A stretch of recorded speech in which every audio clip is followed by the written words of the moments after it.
Pointe Angel's ecosystem manager, and I'm giving David the early holiday gift today of being an MC for you guys tonight. So celebrated my 1-year anniversary with the group last month, and now he's making me do this. So we'll see how it goes. No, you volunteered. You were volunteered. Yeah. So, of course, I want to thank our sponsors tonight. We have Taft Law and Barnum Law. Do we have any representatives in the crowd today from Taft? Okay. No? Okay. Well, if you guys have any legal questions regarding M&A, estate planning, private equity, feel free to reach out to David and I. We can put you guys in touch. So, to honor David's legacy of giving a little mini lecture on each of these presentations, I had the great experience of participating in VC University over the summer. This is a cohort-based private equity educational course based out of Berkeley's business school. It's a 15-week course. Highly recommend it if anyone's interested, if anyone is new to investing, a new founder, or just simply comes from a technical background like myself. It was very helpful. Highly recommend. But anyway, so one of the virtual events I attended recently, they had PitchBook, a VC analyst from the PitchBook team, come and give a State of VC talk. And I'm not going to go over all 15, 20 minutes of what she went over during the talk, but I heard some interesting feedback about the economy and why, if the economy is, well, economists say the economy is doing well, right? Indicators are good, inflation's stabilizing, all that stuff, but raising is really hard, and it's being felt by both the founder side and from the VC side. I don't know if those groups always communicate with each other, but VCs are having a really hard time raising funds from their LPs. And one interesting thing that came out of this was this kind of timetable of how VC cash flow has been over the last 2 decades. And you'll notice, it's pretty stable. I don't know if you can read these numbers, but it starts here in 1998, going through 2010, and then we hit the pandemic. And there was a huge influx of both cash going into ventures and exits. So what you see happening is you have LPs funding the venture funds, you have funds investing in companies, you have companies getting exits, and you have exits refilling the wallets of the LPs. And that's your typical cycle. But what the experts believe have happened is that you've just had this huge boom of cash flow, and then we start talking about the fears of recession. And people kind of tighten up a little bit, they're a little closer with their money, and so you're not seeing that same cycle. Exits aren't happening, LPs' wallets aren't getting filled, investments aren't being made. But as investors, you kind of get told that what's your goal on return in investment, right? You want like a 10x in 5 years. Well, just doing some very simplistic math here, 2020, 2021, plus 5 years, 2025, maybe it's just a matter of patience. Maybe we're just waiting for the cycle to rebalance itself, and maybe it'll get better. But in the meantime, we have angels like yourselves, and you're independent, you're adaptable, and you can get in on those deals early. So if you're gonna do it, now's the time. A little bit of housekeeping, just a reminder, we do this every meeting. This is a club of accredited investors. If you're in this room, you're an investor, you're a sponsor, or you're a presenter. That's it. A couple of ecosystem partners, which we very much appreciate.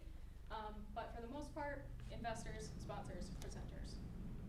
And along with that membership, you're expected to be engaged. You're expected to uphold integrity.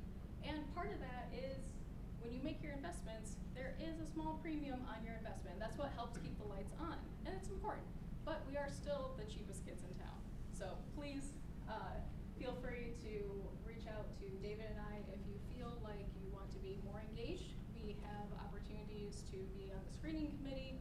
We have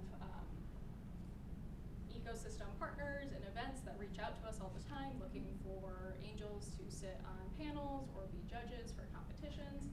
And there's also sponsorship, of course, as well. So before we get to our presenters, quick fast updates on some of our portfolio first up we have Elite Care. So this was September 2024 venture presenter. They're the transitional care management platform. They've had some exciting news. They've executed a contract that's going to bring their services through a partnership, bringing them nationwide for their services.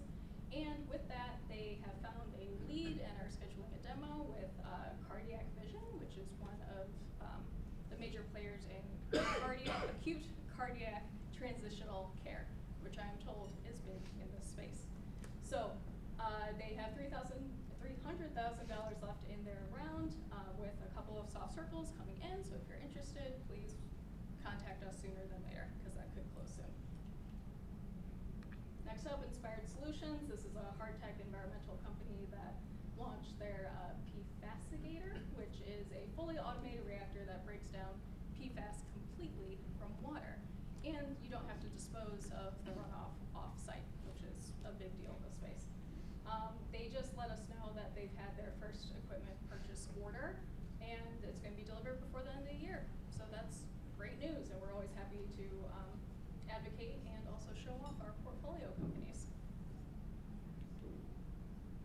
Evve Billboards is another portfolio company of ours. They have a patent rolling billboard system that has all the benefits of LED billboards without all the drawbacks of digital, mainly cost, and also the regulations that are coming down the line. There's tons of communities and counties and municipalities in the states that are starting to crack down on digital signage. So you get the benefits without the drawbacks. They are currently raising a $250,000 round to support their 2025 initiatives, and I bring this up because they have a unique anti-dilution clause for angels specifically that make it kind of an interesting deal. So if you are interested in that, please reach out to us. A couple more here. Mero Power, they have a high power inverter components for EVs. They're currently raising a $2 million extension. They have $800,000 left in the round. And what's pretty unique is they've got this device over here is their latest stack that is roughly 1.5 cans of Coke in size, and it can handle 200 amps at 800 volts, which I am told is very impressive. Ulendo, they presented to us back in October 2022. They are software solutions that help empower advanced manufacturing applications. Their beachhead is 3D printers and industrial robotics. They're currently raising a $1 million convertible note, bridge to Series A. What's really exciting about them, they've recently closed almost $500,000 in revenue, and they're in negotiations for additional $500,000. And we also hear there could be some strategic management changes coming up, and hopefully we will hear more from them in the new year about those specifically. Last but not least, Vessel Prosthetics. This is a really neat automatic but fully mechanically adjusting socket for amputees and their prosthetics for lower limb amputees. And they have just been absolutely dominating the pitch competition and the trade show circuit. And if you've met their CEO, Sydney, it would make sense. I mean, she's stellar at this kind of thing. The number of LOIs they've secured from clinics just keeps going up. And if, in case you've missed it, they have their first in-human trial patient and patient advocate, Stevie Crawford, up on the top right there. He's a Navy vet and a Paralympian as well. So Vessel is, one, awesome, and two, they've just let us know that they have continuing their SPV opportunities for smaller investors. So if you need a chance to be able to invest in something interesting that don't necessarily want to be dishing out a ton of money, this is a great opportunity for you. Okay, let's get to the good part. We have our live presenters tonight. We're going to start off with our preview presenters. As a reminder, you guys are going to get 5 minutes to let us know what you've been up to with your company. First, I'd like to invite Jim Doan to the front here. He's going to tell us about Eve Coffee. Thank you, Jim. Thank you. I'll pass out some samples really quick. Set the timer, Michaela.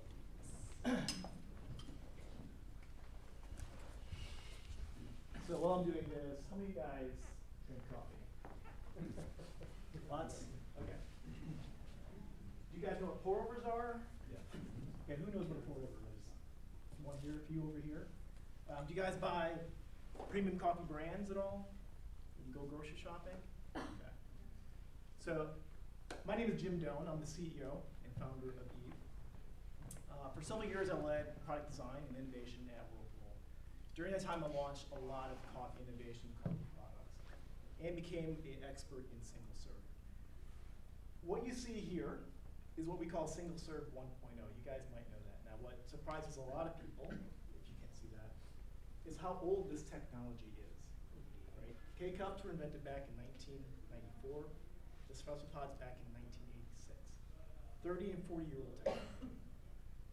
What's clear to us in the appliance industry was that bad tasting coffee made with single-use plastic is guaranteed not the future. Okay? We learned that really quick. What evve is doing is introducing single serve 2.0. Okay? With single serve 2.0, we focus on a few extra things beyond convenience, right? So back in the day, when K-Cups were invented, it was amazing because it just made getting a cup of coffee easier. It was crappy coffee, but it was easier, right? And we had to throw away a lot of plastic waste. Single serve 2.0 is the same convenience, but amazing coffee taste. The coffee taste out of our system that we developed is equal or better to the pour-over that you would order from a specialty cafe anywhere around these cities. Sustainability. 80% lower carbon footprint because we've invented a completely new innovative pod that's going to be disruptive to the category. It's paper-based, the first paper-based pod in the industry. And the reason why it looks like this brick shape here is because we're the only ones who ever thought about folding paper to make a pod. Okay? Really unique. The last one is, this is really ingenious, is that it's actually lower cost to make than a K-Cup. Okay, so, we developed the brewer and the pod patented technology, really simple. Our technology exists, you saw it in your hands, patented pod technology that makes way better tasting coffee, is sustainable, and lower COGS than a K-Cup. We think this is the next billion-dollar opportunity, not just in coffee, but all of CPG. Okay? Coffee is the most consumed beverage in the States. 40% of all retail sales now is done as a pod, right? And it's only growing. The challenge is single serve 1.0 is the VHS tape of the category, right? And we're the Netflix, right? So we currently have a $1.5 million round open. We raised $700,000 previously, mainly from the Valley. We're going to use that money to launch. Okay? We've got a coalition being built of Michigan investors, Centropolis, Mighty Ventures, Michigan Rise, who are working towards getting commitments or have committed already. And we're carving out part of this $1.5 million to build this coalition of Michigan because we're going to be a Michigan company, and Michigan knows how to make packaged food and also appliances, namely myself. So again, this is going to be completely disruptive to single serve. Today, single serve in the US is an $8 billion per year business, roughly $30 billion globally. Okay? These platforms here have created roughly $100 billion of revenue across their lifetimes. Single serve 2.0 will be protected for 20 years with our patents, right? Creating, we believe, hundreds of billions of dollars of opportunity. Okay. So I appreciate your time. I think I came in under 5 minutes. Sure did, yeah, timer hasn't gone off. Thank you, Jim. Would love to talk to you guys individually if you love coffee. You're happy to demo. We demo all the time. We demo the best coffee tasters in the world, and we blow their minds. And when they see it comes out of the pod, they're absolutely shocked. Cool.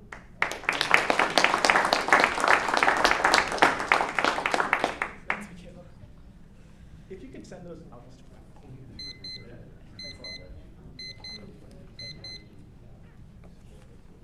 All right, thank you, Jim.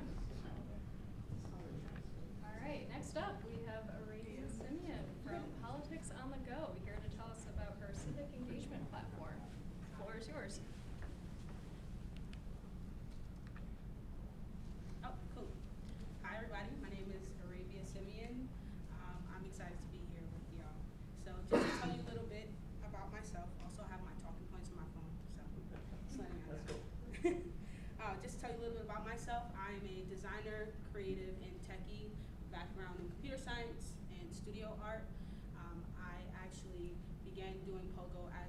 college student about 5 years ago, and my team is also basically building in the same space. So Politics on the Go is simplifying civic engagement for voters, especially Gen Z millennials. We've built a Tinder-like platform where you can actually swipe left and right on candidates that you most closely align with.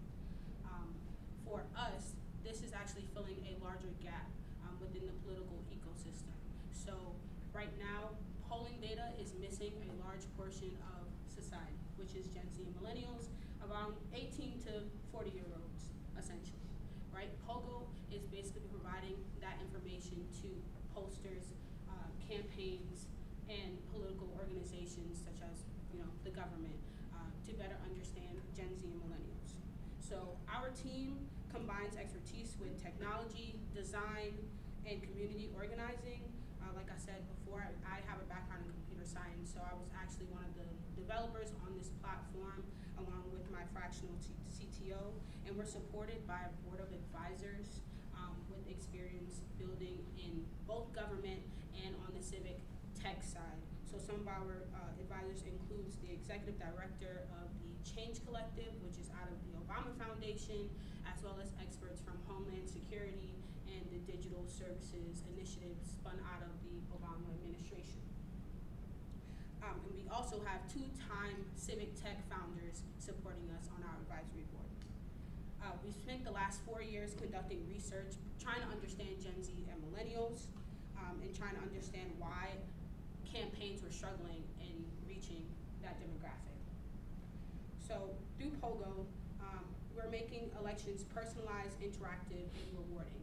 The market opportunity is actually way larger than some people think, right? One, because this platform is mobile first, and we're hitting multiple areas within politics, right? We're hitting the messaging, we're hitting polling, and we're hitting the larger scheme of just data in general because we're gathering public sentiment, right? So in terms of the markets that we're looking at one, the gamification market, which will grow to $10 billion by 2036, and almost every mobile app will have gamification in it, and that's the direction we're trying to go in.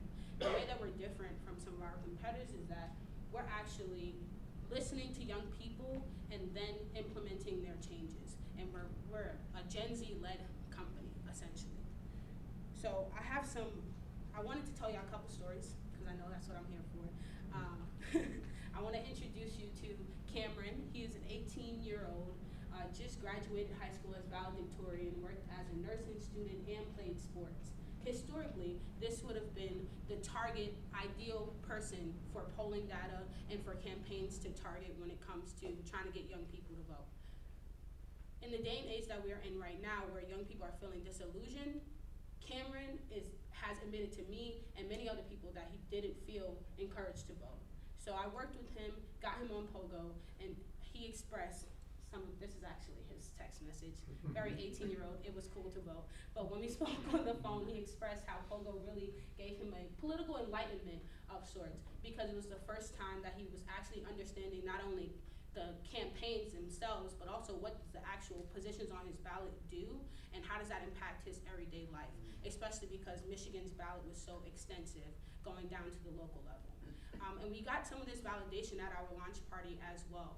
So I like to say we changed the scheme of launch parties in terms of Michigan. We had over 250 RSVPs for our launch party. We had it at a club called Spotlight, and that also turned into additional opportunities for us. So we got to partner with the Secretary of State, which brought in some revenue for us. It was a paid collaboration. We did an early voting party, and that also translated into voters onto our platform. And the way that our platform works is the more people that we have on it, the more money that we make, essentially. So that's a little bit about PoGo. I would love to answer any questions that y'all have, and moving forward, I'm really going to hone in on our sales, essentially, because right now we ran a pilot with MEDC, Michigan Economic Development Coalition, in terms of polling, and then we had our partnership with the Secretary of State and some budding pilots with the Department of Elections. So that's what we're going to be doing over the next couple of months.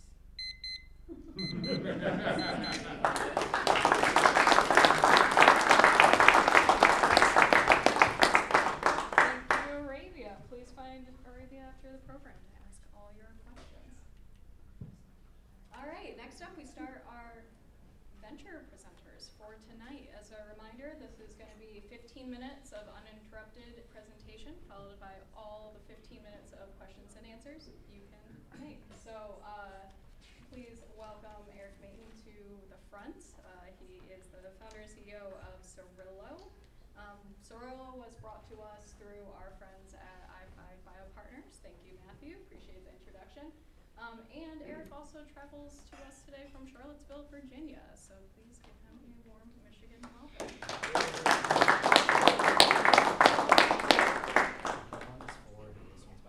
Yes. Okay, cool. All right, well, thank you guys so much for allowing me to present today.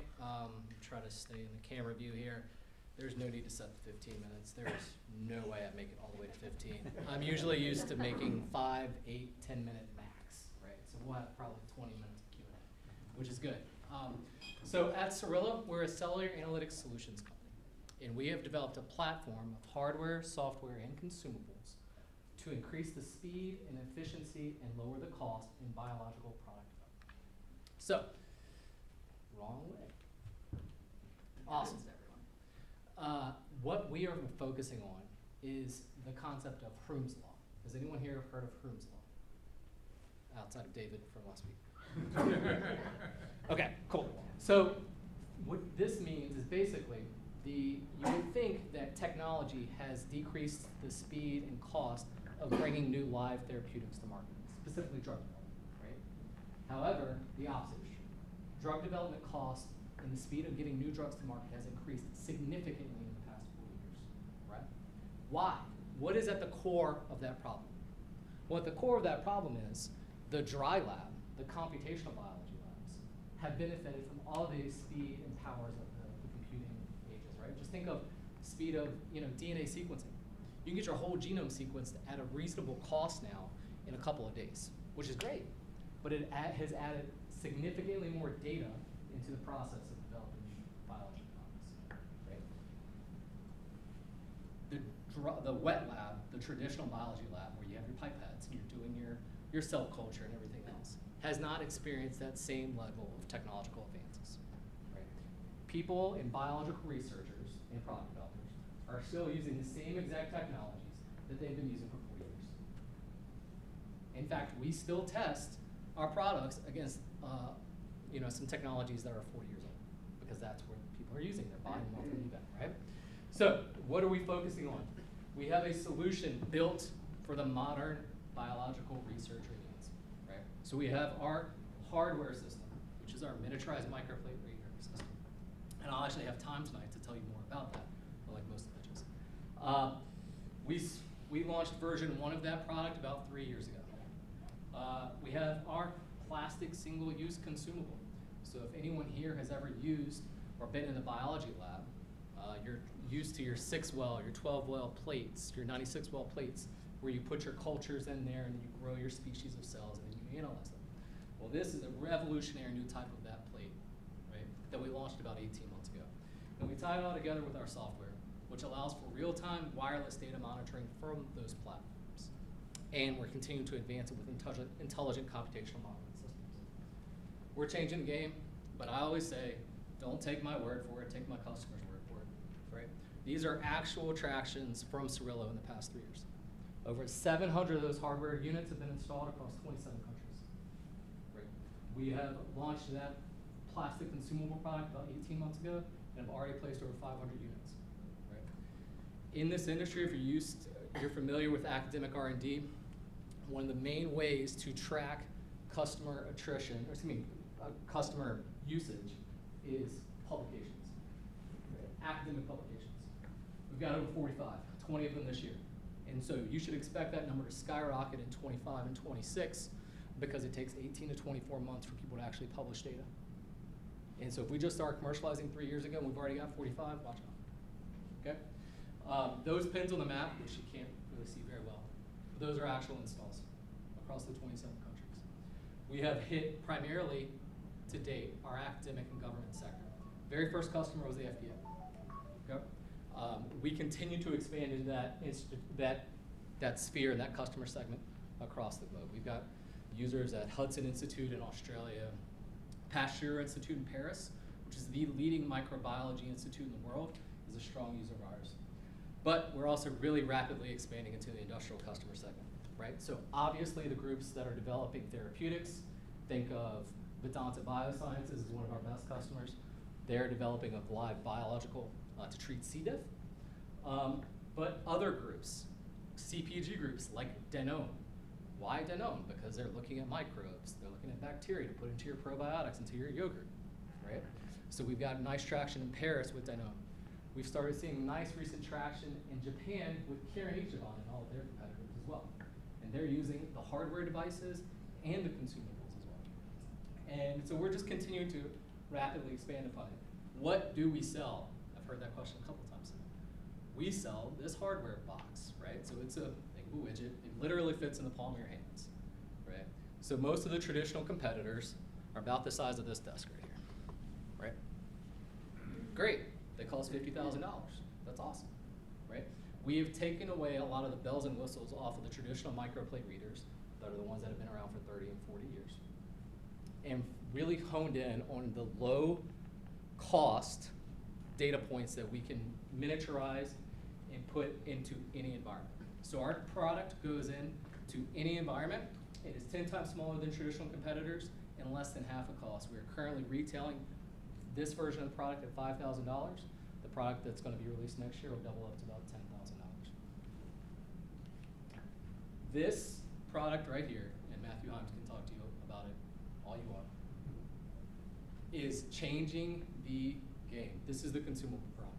This is a Duet co-culture consumable. So unfortunately, I don't have one with me to share, but it's a specialized type of microplate that works best, obviously, in our hardware. Obviously works best in our hardware, but we built it to be agnostic to hardware devices and analytic devices because we do not have some of the functionality in our hardware that these customers are going to look for, right? So like we don't have microscopy and we don't have imaging, right?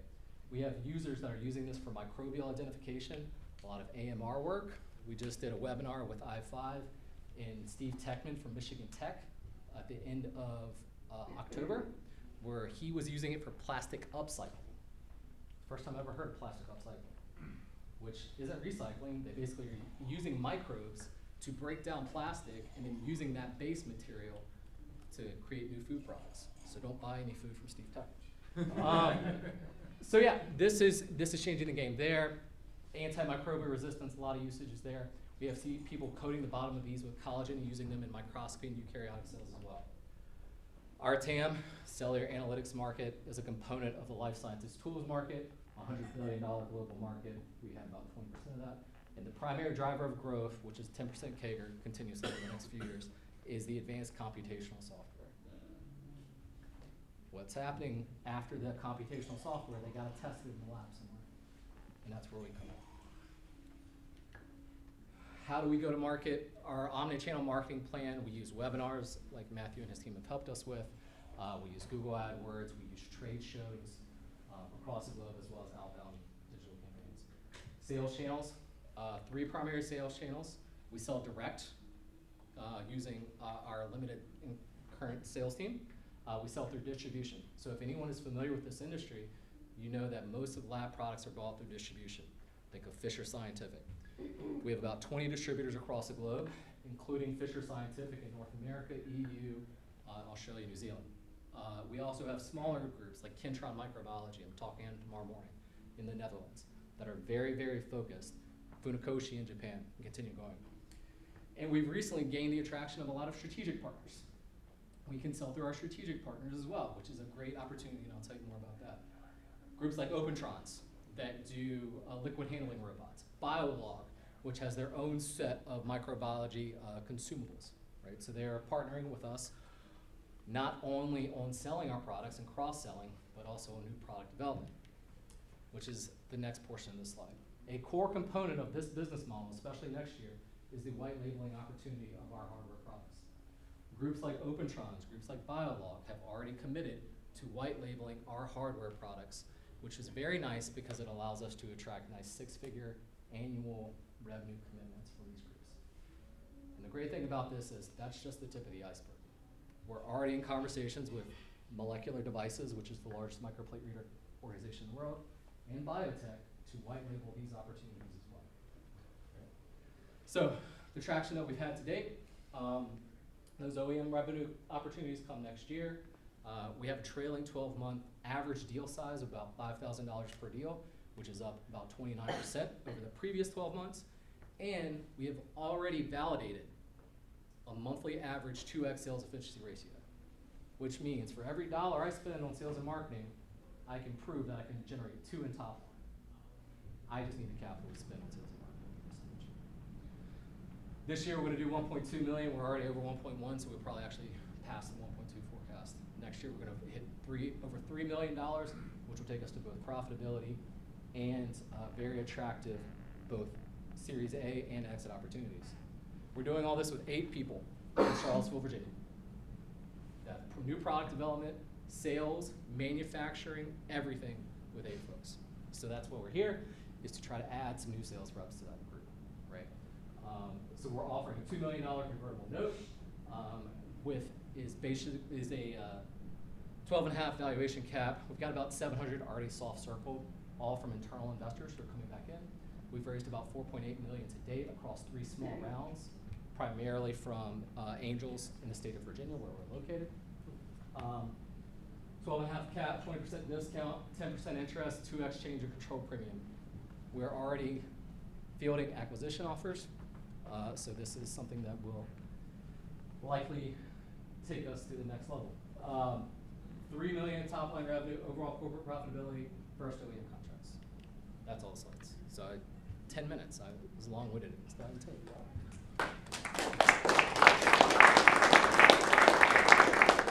All right, well, I'm gonna go ahead and reset the timer to 15, and let's get some questions answered.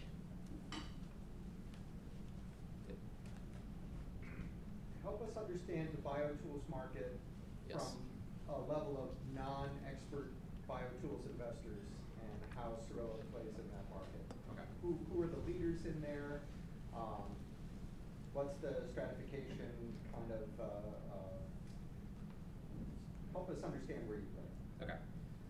Biotools market that's a very nebulous sort of market, so let's focus specifically on the product lines, the plate readers, right? And so the biggest players in that space are biotech, which was acquired by Agilent 5 years ago for a 7x revenue multiple. We're already in conversations with biotech and Agilent about the OEM opportunity. Molecular Devices, which is a subsidiary of Danaher. We already know Danaher and Molecular Devices very well. Met with them 3 weeks ago. They're head of product and innovation. So there's also TCAN. I'm blanking on a couple of the other ones. But these are large conglomerate organizations where there's not a ton of innovation going on in this space. Okay. When you think about the plastics consumables, there's the Cornings of the world. So these are very large organizations that are really funneled into big conglomerates like Danaher or Agilent, those sorts of things. Thank you. Mm-hmm. This is part of what you're getting at, I think, is what does an exit look like here? So realistic exit multiples in this space are probably anywhere from 3 to 7x, 3 to 5x in the past 2 years, I would say, when things have not been great in the market, as Michaela so greatly demonstrated. More like 5 to 7x in the normal times. And the one that you should be looking at really closely is this one, the Agilent and biotech acquisition, which is, I think it was like 6.7x revenue multiple. Revenue or EBITDA? Revenue. I got more questions, but I'll Please. open it up. I'm still a little foggy on what the problem is you're solving. So, Yeah. is it that you're taking an old solution and doing it in a smaller form factor and cheaper? Yeah. Or is it that there's some functional breakthrough there? Yeah, it's the more of the former rather than the latter, right? So if you think about the big devices that cost $50,000, they have a lot of bells and whistles, and those bells and whistles are fantastic, right? But too often, 90% of the capacity on that product is being utilized for basic absorbance optical density readings, right? And so what our products do is take that optical density, those basic readings off of the very big, expensive products and put it into a form factor that is more convenient and more cost-effective for them to do it. Right? And so that's really what's attracted the attention of Molecular Devices, because I went to a trade show about a month ago, at the end of September, and I was at the Beckman Coulter booth, which is the partner of Danaher. Well, Danaher owns both Beckman and Molecular Devices. They had this big liquid handler, right? This big robot that does all this pipe cutting, right? They had to put, I could actually show you the picture on my phone afterwards. They had to basically build an extra third of the footprint to go put one of those big plate readers in there for Molecular Devices. So they basically increased the cost of that entire system by about $75,000 to $100,000. Whereas ours will cost about $15,000 for that product, and it fits in the workflow immediately. So. Okay, thank you. So my question's on use of funds for your Yes. raise. So you're going through, you're raising, presumably it said $2 million. spending on customer acquisition. Yeah, absolutely. That's the focus right now, That's acquire right. customers. But you have these distribution partners. Yes. My understanding is largely many of these technologies are sold through those distributors. How does the use of funds change the relationship with those distributors? Is it more sales team, direct to sales, get inside the biology labs, or? Yeah, it's a great how do you question. use that? It's a great question. So, and that's one of the things that I5 and the team has been helping us with. These distribution partners, right, they've got a catalog, 200 pages, 300 pages, right? So for us to actually get really good traction with those distribution partners, we have to have really good relationship management with those groups, right? And so what this use of funds is, we have already identified and are about to onboard a commercial VP who will be managing the relationships with those groups. He's actually investing money out of his own pocket to join us as well. He'll be joining us on December the 9th. So he will be able to focus on building those relationships, nurturing those relationships, monthly meetings, engaging with them, helping them to build their funnel as well. What we need is bodies. We have one sales rep. We can't expect one sales rep to close $2 million in deal if the average deal size is 10, 15K. We don't need an army of them, those sales reps, but we need one for the day, right? And we need to hire them, and we just need the runway to do it. So the sales reps primarily are directing people to order on that catalog? Oh, no, that's a great question. So most of the distribution is going internationally. Okay. So the direct sales reps are really more focused on the domestic, right? Because we have Fisher Scientific in the US. They're the only distributor that we have in the US right now. We had some previous smaller distributors in the US and they weren't that great, so we fired them. But you know, they're working on the direct sales in the US, and more importantly, they're working on the industry sales that are a higher deal value and are more of a consultative sales process rather than Fisher basically an e-commerce storefront aspect. Can this be licensed out, or do you have to actually go to market direct? So I'm a little confused about the question, but. Well, that's the OEM. Yeah, that's what I was about to say. The licensing out direct is the really big opportunity for us in the future, is the way that we ramp it is by putting other people's branding on our product and providing it to them. Our estimate is that. No, but that means you're still doing work. I'm saying you don't do anything. You license the technology, and you don't do any selling or marketing. It's done by a big company, not you. And at that point, it'd be more of an acquisition. Doesn't have to be.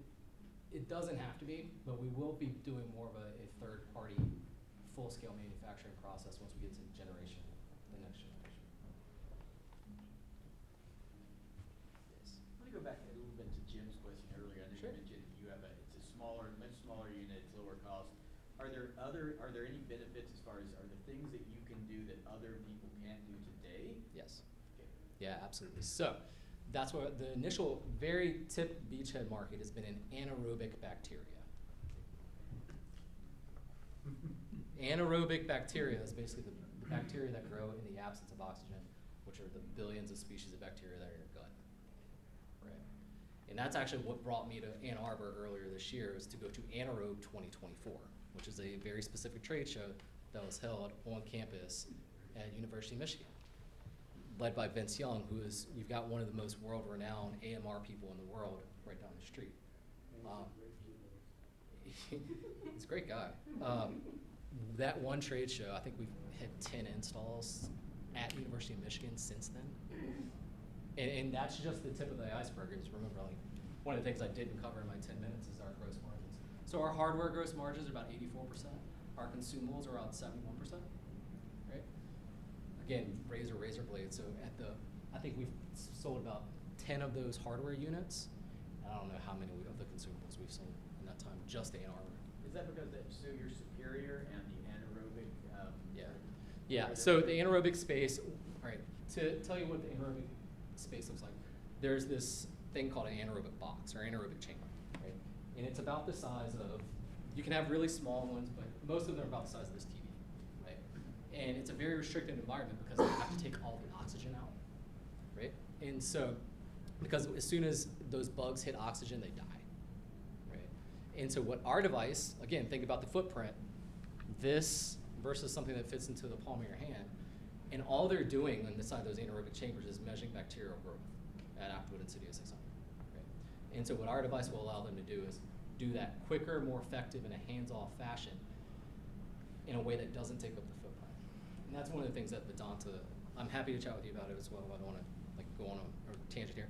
But some of our biggest customers who are buying 6 and 7 of these at a time are using it in those anaerobic boxes because they can take it in and out of those anaerobic boxes pretty quickly.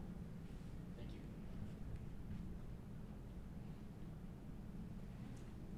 From your software perspective, are you able to run 10 of these in parallel? Yep. So instead of At a cost. buffering- At a cost.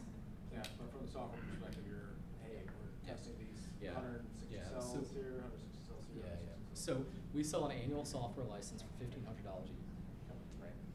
What allows you to control these wirelessly and in real time, which is another differentiator from our competitor products and traditional products, where you have to physically be at that box to get the data off, right? We launched that product at the same time we launched the consumable about 18 months ago. We've seen nice traction on it, but we've gotten a lot of feedback from our customers that they don't want to pay for a software subscription. They have no problem paying for software. They don't want to pay the annual fee. So what we've done going into 2026 is charge them, instead of charging them $1,500, we're charging them $4,500. And we've already seen the increase in tick. We've already sold those units, even though we haven't even formally launched that product until next year. Sorry, $4,500 lifetime subscription. Yeah, for that one feature. If they want the other features, they're gonna have to buy those. Yes, Tell us more about the duet co-culture. absolutely. You had said something about that being something nobody else does. Yeah, so Who needs it? Whoops, sorry. Anyone that's studying, here's a great slide to show. So, again, our primary market to date has been in the microbiology sphere, so anyone that's doing microbes or yeast or anything fermentation. And so what this does is, right, this is called the duet, right? And they fit into this little tray. There's 18 of them. Try to see. So you get 18 of these little pieces of plastic in the tray. And so they are about this big, and it's basically 2 wells of a 96-well plate separated by a semi-permeable membrane. And what that allows it to do is the 2 different types of cells can sit on either side and not cross, but still communicate with one another. So you're seeing how these cells are actually interacting with one another in a way that you can't do with any other product. The closest competing product is a product from Corning. It's called the Transwell plate. It's been around for about 30 years. It's awful. And instead of having the vertical separation, they have a horizontal separation, which causes all kinds of problems with automated systems, contamination, all those sorts of things. And yet it's the industry standard. No one has put this together because this is hard. This is hard to manufacture. It's quite hard. Yes. So we have, we've patented, I'm sure someone's got a second question about patents. We've got patents all across. We're very active in, I say aggressive in our patent strategy. Before we have any technology that's even talked about externally, we've already got provisionals filed. And so we've got 2 patents on this, 2 patent applications on this one at this stage. I think we've got like 6 patents on our, either patents or applications on our hardware device and a couple on our software as well. So back to my first question. Give us a sense of what that duet plate does that brings value to the customer. Right, Value either that they're currently getting with the old Yeah. standard plate or new value that you're bringing to the table. Wonderful question. Let me tell you about our biggest power user in Chicago, doctor by the name of Alan Wolf. He does urinary microbiome, so he studies urinary tract infections. This is his specialty, right? And what he found since the pandemic was a massive spike in antibiotic-resistant syphilis patients, okay? And what did he do? He used all the dry lab techniques, the computational biology techniques, to identify there were 3 species of bacteria that were common in all of these patients. Okay, great. But we don't want to just blast them with more antibiotics and just increase antibiotic resistance. We need to try to find a targeted therapy for these groups. And what he was able to do with one of these plates that he couldn't do any other time with any other technology is he put 3 on one side, 0 on the other, 2, 1, and all those different iterations across 18. And what he found was there's only one bug that was actually antibiotic resistant, and it was imparting that resistance to everything in that patient. Right? So he was able to then identify a direct therapy against that one bug. Right? So what it's allowing them to do is go to the molecular, kind of the biochemical level in the microbiology sphere. And he purchased another $40,000 worth of duets out of that. Cool, thank you. Do the plates have a lifespan to them? Great question. These are single use. Oh, perfect. So what we actually do is, this is a little black tray that holds them.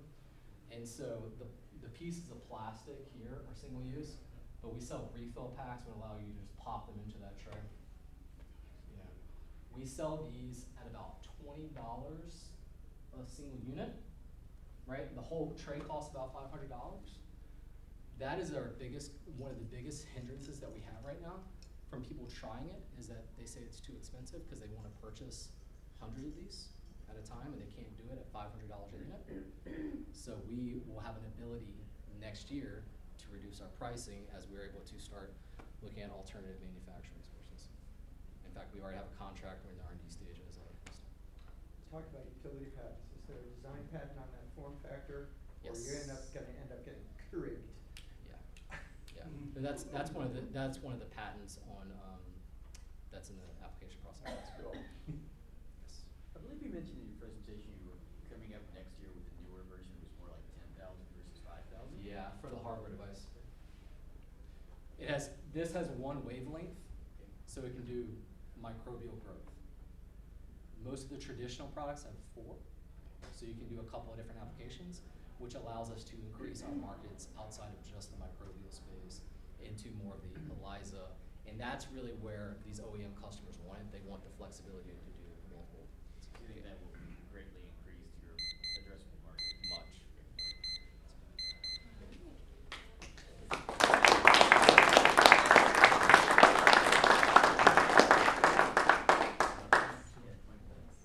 Okay, next we have Fusion Coolant Systems. Unlike Cerillo, they are homegrown. They've been around for a little while, but what brought them to our attention, they've got a new business model that sounded pretty interesting to our screening committee. So thank you, David, for getting them in touch with us, and I'll hand it over to Michael and Rob. Thank you. Thanks, Michaela. As I said to Eric, it's down. Down is forward. Yeah, it's very Hello, everyone. I'm Michael Roth, CFO with Fusion Coolant.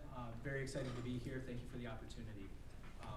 Fusion Coolant Systems is redefining the machining space with a patented, sustainable, high-performance technology that disrupts traditional industry standards.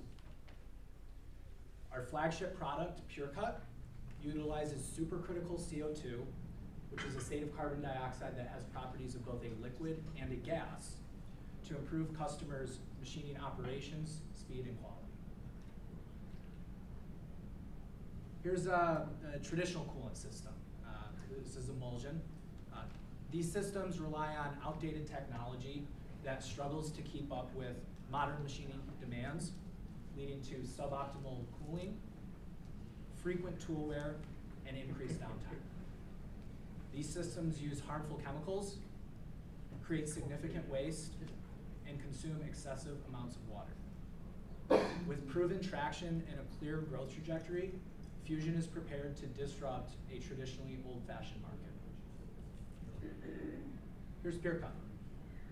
Fusion's PureCut technology provides a clear value proposition to customers, whether it's installed on new or existing machines. First, our technology ensures better part, superior surface finishes, which are essential for high-performance parts and and precision parts, excuse me. Second, Fusion significantly lowers operational costs for manufacturers. We extend cutting tool life and improve machine tool efficiency. Our customers are able to realize a payback in less than 1 year, oftentimes in less than 6 months. Finally, and and maybe most importantly, PureCut eliminates worker exposure to harmful chemicals.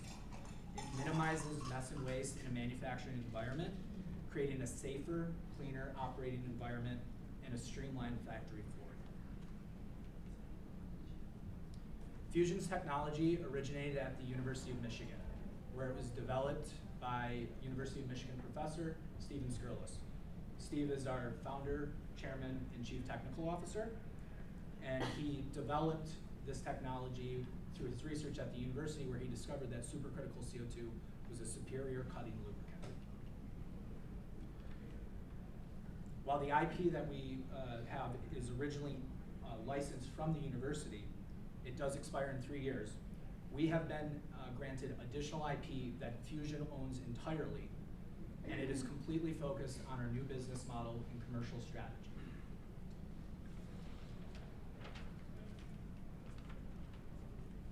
PureCut has been recognized globally, earning awards like the EPA Green Chemistry Award Challenge, Solar Impulse Efficient Solution Label. Independent third-party institutes such as KSF and SATEM have validated the technology's performance and environmental capabilities. We have a strong customer base across aerospace, automotive, medical, and other industrial sectors. We have installed well over 100 PureCuts globally at dozens of customer facilities. These installations have proven our ability to drive measurable productivity gains and sustainability in high production environments. Here's an example. In 2018, we landed our first blue chip medical OEM customer. This customer has now scaled to over 30 PureCut systems. Customers across the board consistently report higher productivity, better product outcomes, and a competitive edge in the marketplace. By delivering better parts faster, Fusion helps manufacturers meet today's demands for precision, sustainability, and manufacturing excellence. Fusion has generated approximately $10 million in lifetime revenue. We've generated a 20% CAGR over the past 5 years. In 2023, we recognized over $2.5 million in GAAP revenue, and this was all under a traditional CapEx sales model. That'll be important later. Starting next year, our goal is to take the growth rate from 20% to 100%. To that point, Fusion seeks to establish PureCut as the industry standard. We aim to lead the global transformation of manufacturing with our innovative, efficient, and environmentally responsible technology. As previously discussed, we historically relied on a CapEx sales model. This led to inherently long sales cycles. To accelerate adoption, we are transitioning to what we call Fusion as a Service, offering a turnkey solution utilizing recurring revenue that will drive increased scalability with our customers. Fusion as a Service provides customers a risk-free, low-cost entry point to customers and combines the manufacturing performance guarantee, service, support, access to Fusion's technical know-how, and PureCut best practices. This will deliver unmatched performance improvements for our customers. And just to pause here real quick, Fusion as a Service, our vision is to have it fully customizable for each individual customer to what their needs are. So they can pick any point on this diagram, 1 through 9, and we will tailor this solution to fit their needs. So if they need us to go the full length, provide the CO2 relationships, we have those with the gas suppliers. If they only want the PureCut box, we can provide a lower cost option to them. We really want to increase the scalability with these customers and give them no reason to stay. To support this transition, we are actively establishing partnerships with leading industry players. This includes gas supply, as I previously mentioned, but also assembly, installation, cutting tools, and servicing. These partnerships will ensure increased brand awareness and help drive global scalability. We aim to deploy 300 PureCut systems globally over the next 3 years, utilizing this Fusion as a Service strategy. 50, 100, and 150 systems over these next 3 years.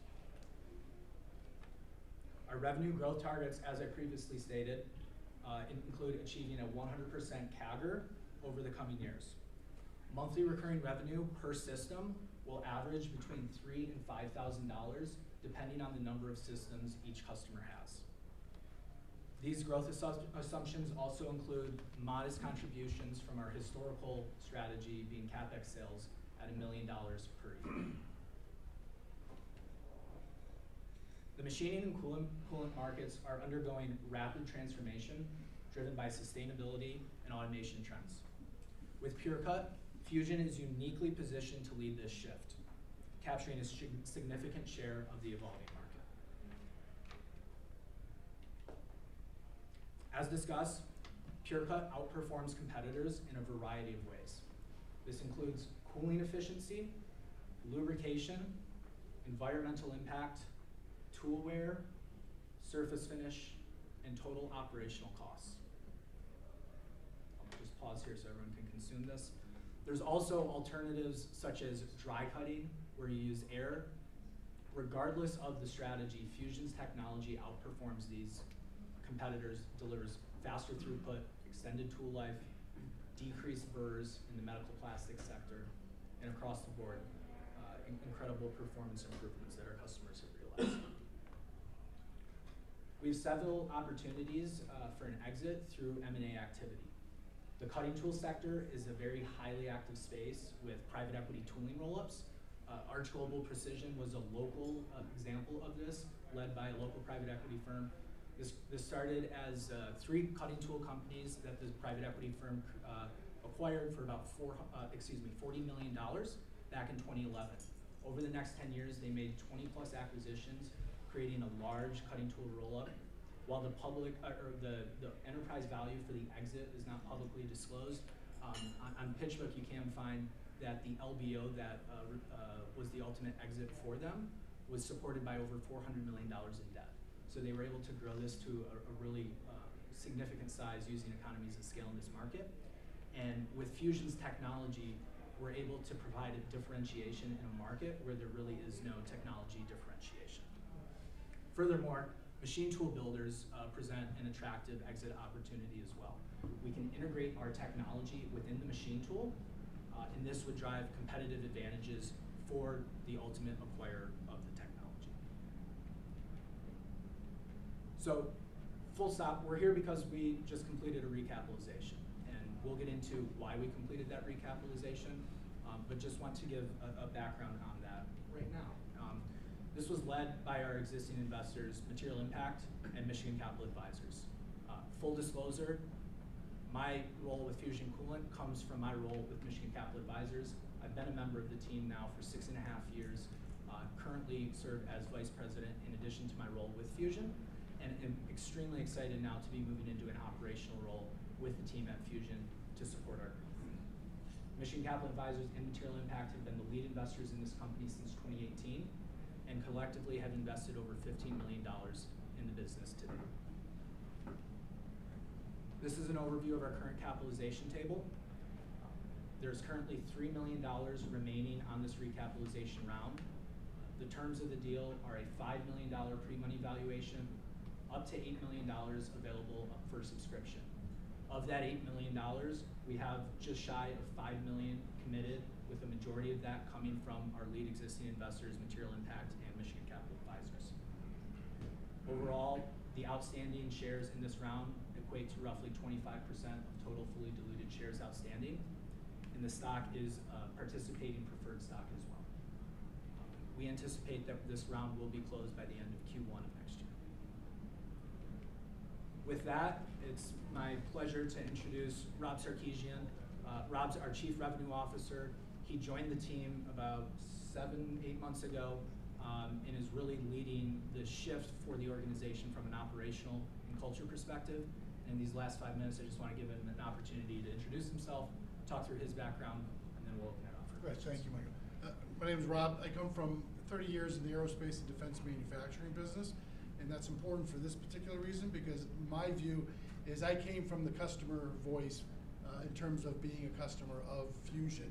If I knew the technology existed when I had the business, I would have implemented it because I would have seen the results of the performance that Michael was talking about.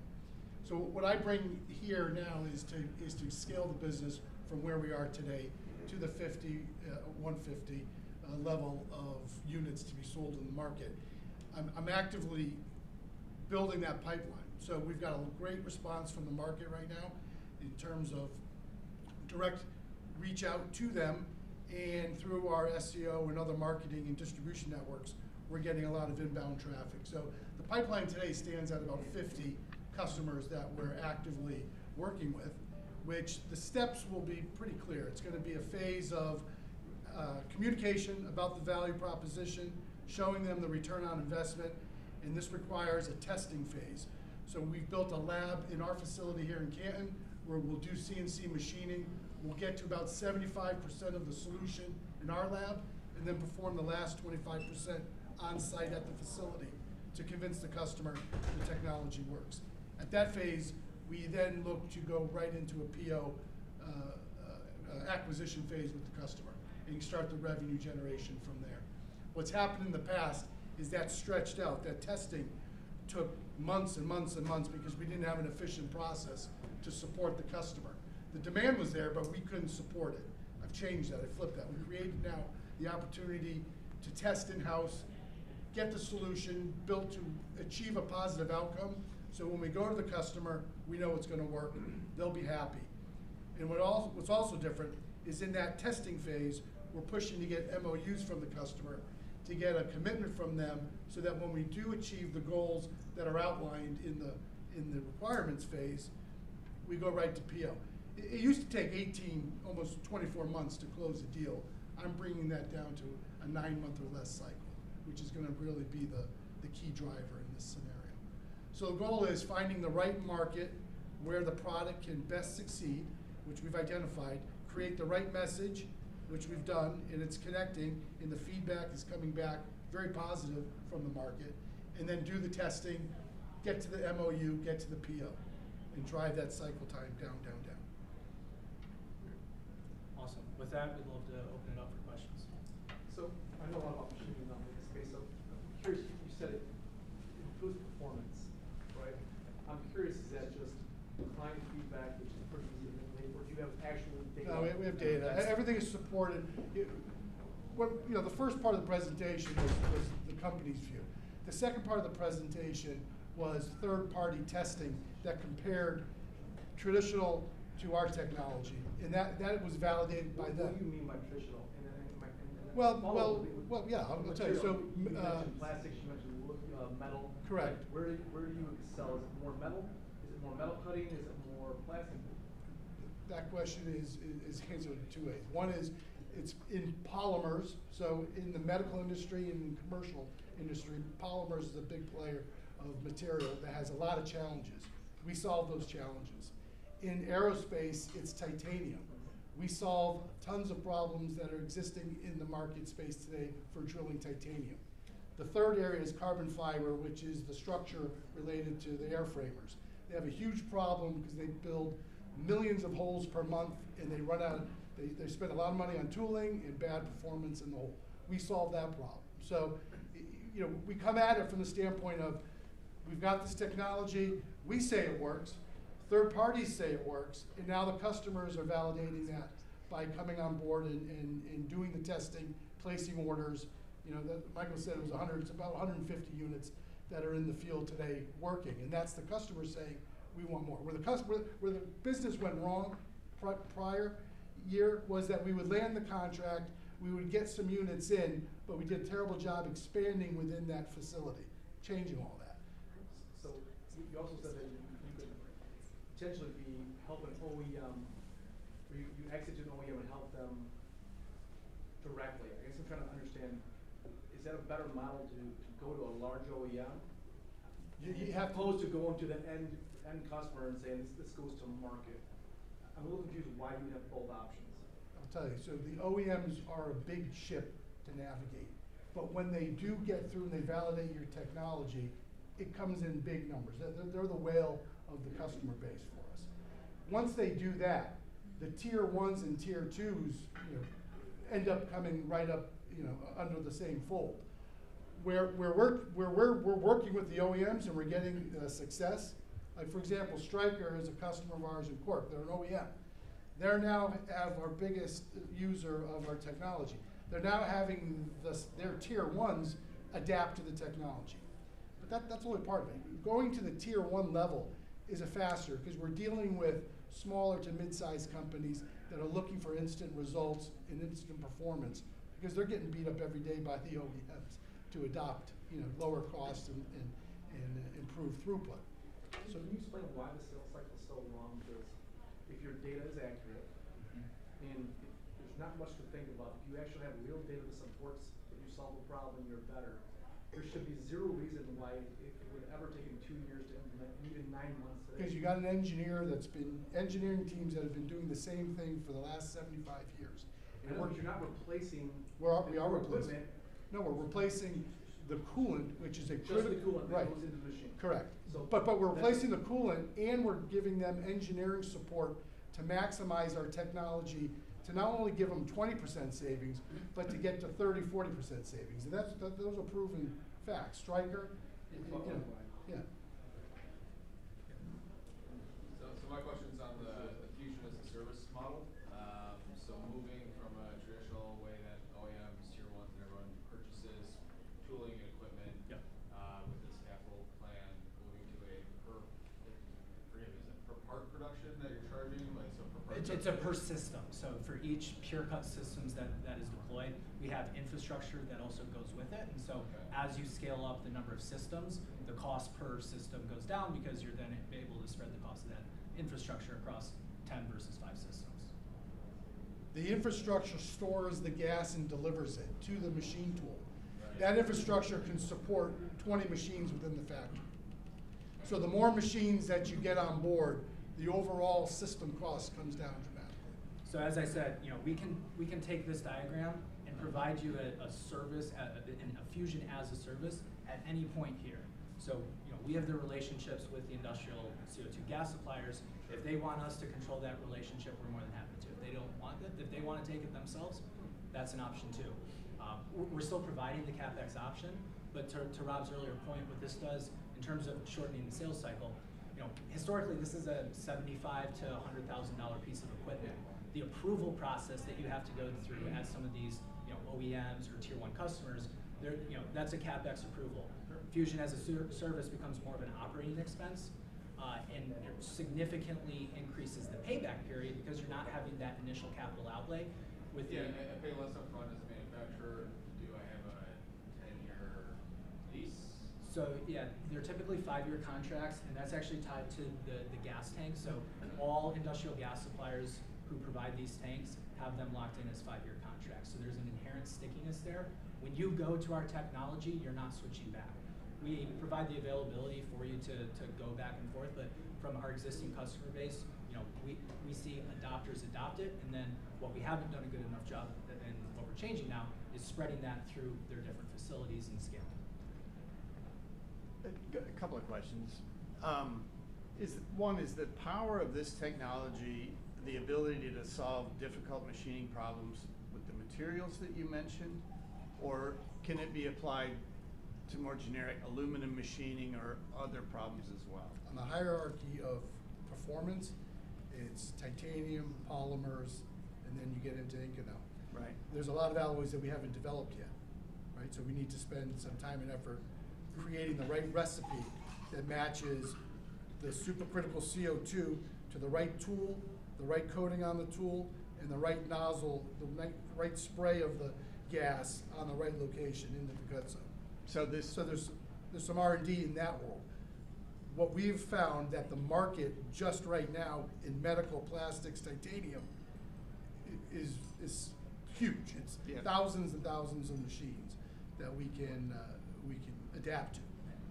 And to that point, just real quick on the medical plastics one. Historically, we've had a very shotgun approach to sales. We would have a lead come in, whether it's automotive, any industrial, metal credit cards, Swiss watches. We were taking every opportunity that came across. We weren't out there being very focused and strategic. And so right now what we're doing, focusing exclusively on pursuing medical plastics and titanium implant customers, because we know we have a specific value proposition there that generates them significant improvements that's been demonstrated in the field. And so it requires unique tools?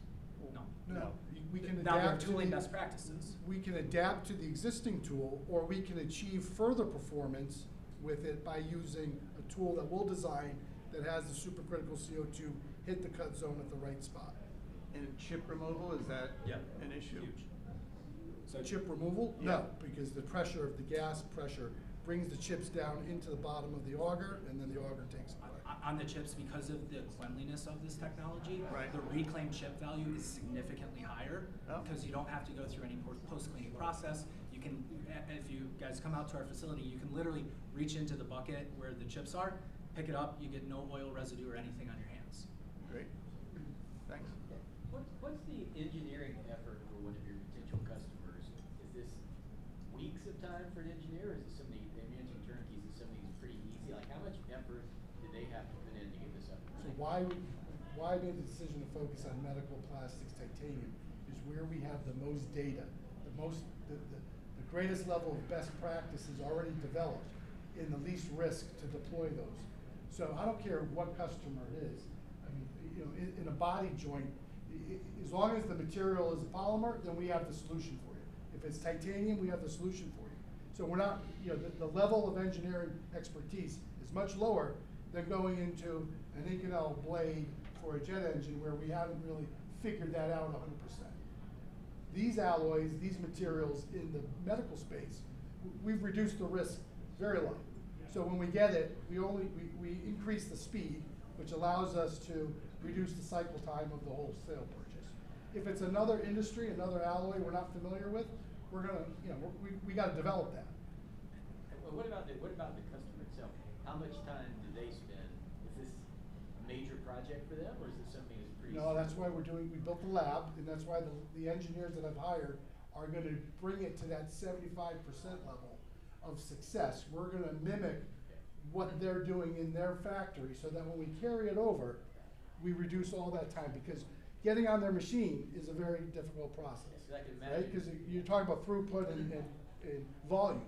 You know, we don't wanna be in there for more than a week. Yeah, I can imagine, because I know that one of the biggest reasons you hear no in the sector is everyone is limited on their engineering time and resources. Exactly. You have to go in, take a lot of machine time, take a lot of their engineering time, you're gonna get a no, even if they think it's a. In the fact that we're doing it offline gives them the desire to go for it. And just real quick to your point on the engineer, you know, historically it has been an issue because you're asking engineers to stick their necks out on the line to vouch for this technology.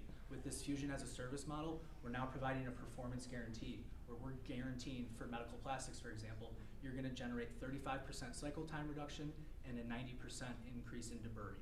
So, you know, we're providing that avenue to make it an easier sell internally with a performance guarantee that we have the data to back up.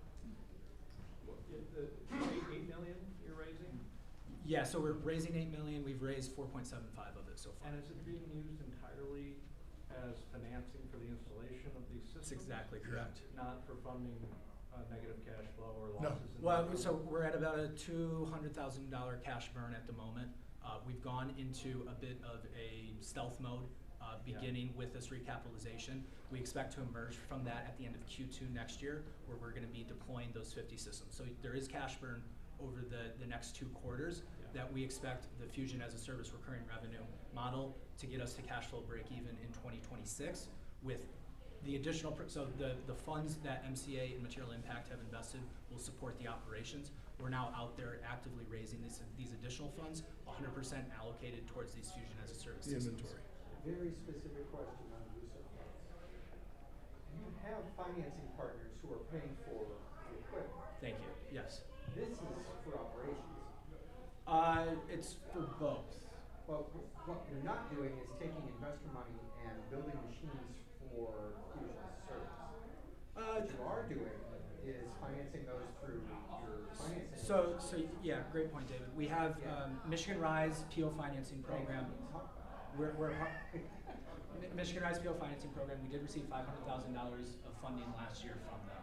That is fully paid back now, and we do expect to engage in discussions with them next year to re-up that line and potentially increase it to $1 million. That is not in the bank currently. We have to engage in those discussions. They've been very positive. Right now, our focus is on raising the equity, and it will, the initial equity that we will raise, yes, it's to fund operations, but it also is to support the Fusion as a service deployments. There is capital required to invest in those systems. Make sure I understand this. So is this like an add or a bolt onto a machine? So it's not replacing like a coolant or lubricant. You're actually modifying the machine. Is that correct? We're adding to it. Okay. Okay. Something that didn't exist before. Correct. So opposed to swapping out different fluid or a coolant or a fluid, that's gone. You're saying you put a device on a CNC machine or a cutting tool, correct? We can run through the existing lines. Let me back it up. So if you take from the machine tool itself, So you got a 4-axis machine and you want to change it out. Instead Right. of changing the fluids, that improves I can give you an option. I can go through the spindle, Yeah. which is the preferred option, because that's the most effective. Or I can I have an arm that comes within the cabinet that can go to the cut zone and be in sync with all the different tools that are needed for the machining process. So if you don't want to. The timing is long because you're actually modifying the machine opposed to swapping out the tool. Right? Well, you can't, I mean, we can't have you toggle back and forth. So you can do coolant or supercritical CO2 if you wanted to. Everyone is, once they get comfortable with the CO2, they don't go back to the traditional water-based coolants. I get that. I'm trying to hone in on that. I've seen other companies pitch that their fluids are better and they reduce breakage and all that stuff 1,000 times better. And all you do is swap out the fucking fluid. Done. That's There's not- no machines, no downtime. It's a change of fluids. That's not us. You're not that. You're saying it's a completely different device. There's hardware that helps you get to the performance that we're going to guarantee. Okay. Long Sorry, term, I didn't understand it. long term on our TPRM though, integrating the technology within machine tools is a great way to scale this business in a much lower capital. But you have downtime that you have to install it. With the retrofit model Every today, machine. yes. Yeah. With the retrofit model today, yes. I get it now. I'm sorry. It's a 2-day installation. Is there a minimum threshold of number of machines that a manufacturer would require to implement this system? Or can you have like a boutique manufacturer with a single CNC? Yeah, so we can absolutely do the single machine. That's probably going to be more the CapEx model than Fusion as a service, just from the unit economics. We're also next year going to be rolling out a mobile flex pack, which will leverage what Rob just discussed on the external delivery to eliminate the downtime that was associated. So rather than having to completely redo the existing lines to the machine tool, this external delivery, you're able to bolt it on within an hour and double the test margin. You can do carbon billet. Okay. Thank you very much. Thank you.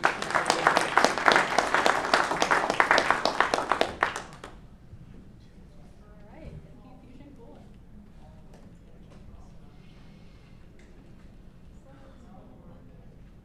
All right, last but not least, we're going to go through our November update presentations. First up, we have Andrew Dahl. Please come to the front from BioMEMS Diagnostics. They last presented to us in March, and I'm sure you've got some great updates to share with us. Well, I hope so. You may remember our presentation earlier this year. BioMEMS has developed a biosensor-based diagnostics platform that allows high complexity, high value tests to be pulled out of the lab and deployed at point of care, point of need, at home. A few weeks ago, our science team has been able to achieve a limit of detection or sensitivity of 1/10 of 1 part per trillion of proteins in urine. Okay, previously unattainable outside of a clinical lab, opens up access and affordability for sophisticated tests that can be administered by pretty much anyone, pretty much anywhere for a wide range of diagnostic tests. As an example, a canine cognitive health test. Okay, Hill Science Diet has contracted us to develop and manufacture for them a doggy Alzheimer's test. All right. Immediate revenue. We are heading for manufacture and development. This is a volume test. We are going to move from feasibility to manufacture in a very short span of time. The doggy diagnostic market is a multi-billion-dollar market and requires no FDA approval as well. And we can go to market the day we're done developing the test. Now, doggy Alzheimer's may sound like an interesting cul-de-sac. However, the data that we develop from selling these tests can be compiled and presented to the FDA for human Alzheimer's, crushing the compliance costs, the timelines. Why? Because the disease pathways and genetics for Alzheimer's are identical in dogs, primates, and humans. So whatever you think the sales volume might be for doggy tests, put a bunch of zeros behind it and you are now at human potential, okay? So this kind of project exemplifies and validates our go-to-market strategy. Hills Science Diet approached us. They found out about us through our content creation, our webinars, our online presence, attendance at shows and stuff like that. That's how Procter & Gamble found us. I call it flypaper. We create content, demonstration projects that attract corporate partners to our platform. Now, the go-to-market strategy dovetails with our business plan, which is very different from most diagnostics. We don't go to market alone. We don't just develop tests. We only develop tests that our corporate partners want us to develop. So we develop, we manufacture, they commercialize, they distribute. We benefit from predictable cash flow, successful market launch, and we go into it knowing that. Why? Because we model it, negotiate it, and contract it in advance. So every test product that we develop is for somebody else. We do the feasibility, we negotiate the licensing deal, the contract manufacture, it becomes its own business case. Then we stack those business cases on top of each other. So every test product that we develop is independent of any other. If one's not getting the kind of market traction we expect, okay, there's 2 or 3 others in the pipeline. Healthy aging is a perfect example. We're currently negotiating a letter of intent with Procter & Gamble to bring a healthy aging test to the UK and EU markets. If we can't agree on terms, if we can't hit the performance that we want, we'll go to DSM, we'll go to Bayer, or we'll create more flypaper, and we won't wait very long. Why? Healthy aging and longevity is red hot right now. We are a standout product because we don't require FDA approval. What we're measuring are subclinical, non-disease endpoints. They're primarily nutritionally focused, and they're the ones that consumers are interested in. Skin health, oxidative stress, things like that, that are nutritional endpoints that can be easily moved with changes to diet, supplementation, hydration, sleep, things like that. And there are partners interested in jumping in. So what we're doing basically at this phase is we're looking to fund more flypaper, more corporate engagement, more marketing, and as a result, increase our odds of success.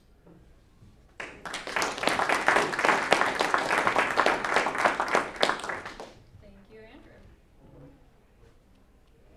All right, finally we have Nick, right? That's great. Christoph, yeah.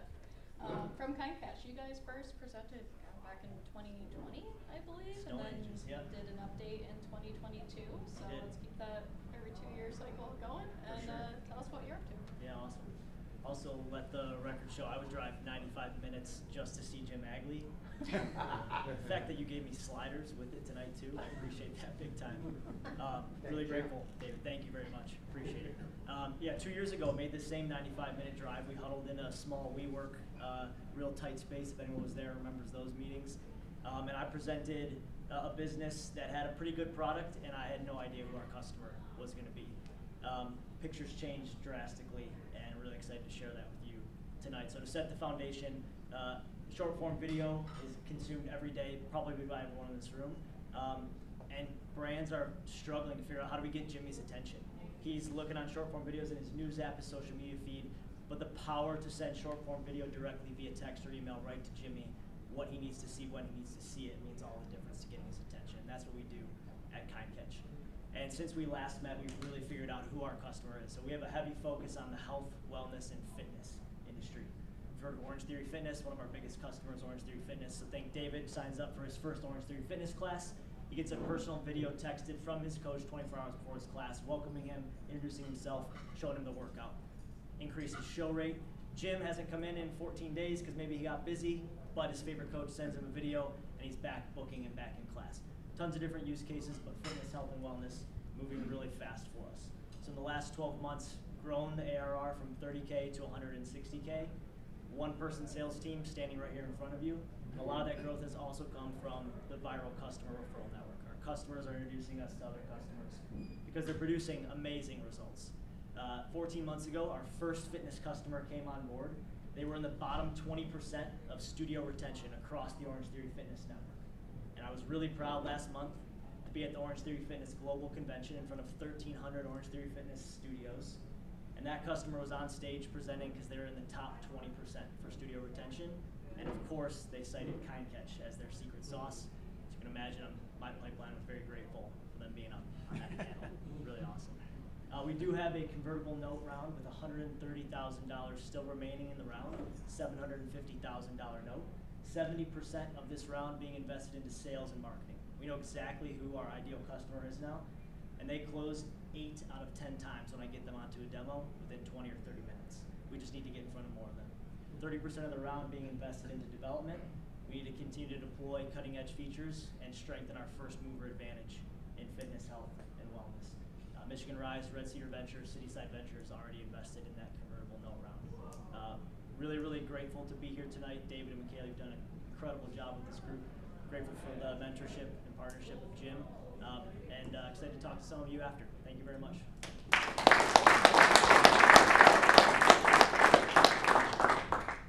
Just gonna go ahead and force the issue here. We're good? Okay.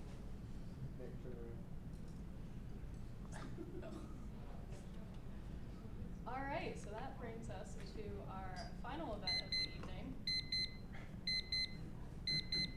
Everyone's favorite investing simulator game. So please pull out your phones. It's time for Carp Tank. So on the middle of everyone's tables, you're gonna see these QR codes. That's gonna lead you to a website portal that'll allow you to either create a new login through just super easy, you just need your name and a nickname that you'll remember for next time. Or if you've already done this before, like most of you have, just remember your nickname. And you will be able to invest $1 million that we've so conveniently put into your virtual wallet. You can invest all of it, some of it, none of it. You can invest in one company, all 6 companies that presented today. And I would recommend you invest like Jay Farner, who unfortunately is not here tonight to claim his prize, but he got to be the Spirit of Pointe Angels Award winner for October. So he gets a month of bragging rights, and he would get a drink from the deal bottle if he were here. Maybe in January, December, whatever. January. All right. So if anyone, I think the ones at the table are probably better. I'm gonna take a minute myself to play the game. In the meantime, Because you won last month. I did win last month. Yes, it is true. Yeah. Skip the deal bottle. All right, we're skipping this today. All right, I'd like to invite David up for some closing remarks, and I'm gonna leave you here with some important dates coming up. Thank you, Michaela. And give it up for Michaela. What a great job you did tonight. So we are all so blessed and lucky to be able to work with this group of really active and engaged investors. But we're super fortunate to have Michaela. And like she mentioned, it's been a year, it's been like a minute. Feels like it. It feels like it, yeah. We're going to announce the results of 2024 at our year-end celebration, which is next month, the third Wednesday in this very room.